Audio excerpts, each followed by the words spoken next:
Alright guys, so yesterday you saw me fiddling around with glue sticks because I was building panels for possibly doing some resin printing in the garage, and always count on me to drop stuff. Yay, drop stuff.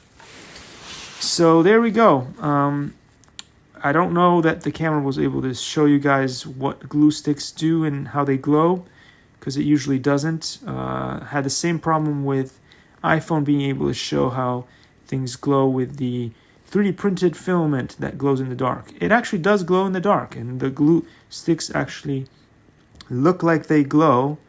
I haven't noticed that the glue glows after it is sort of melted and put onto something, so I still need to check that, but the camera just doesn't really show it very well, so there we go. I think Tim Cook has some work to do.